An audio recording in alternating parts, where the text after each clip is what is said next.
Legal ba nga naa na kay amo apan nag-voluntary ikaw sa contribution ngadto sa Social Security System o SSS? Kini ang pangutana sa atuang follower. Ang tubag dili legal. Klaro kining illegal. Suma pa sa Social Security Act of 2018. Kadtong self-employed, buti pasabot, why amo? Pwede nga mag-voluntary contribution ngadto sa SSS.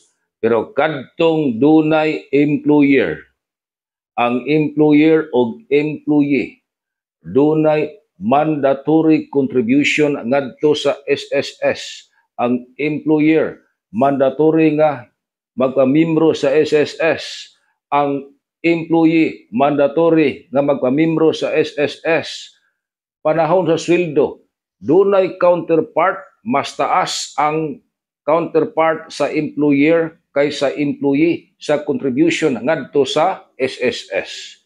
Busa, kanang nag-voluntary contribution, bisan dunay employer, nahisupak kana sa balaod sa SSS.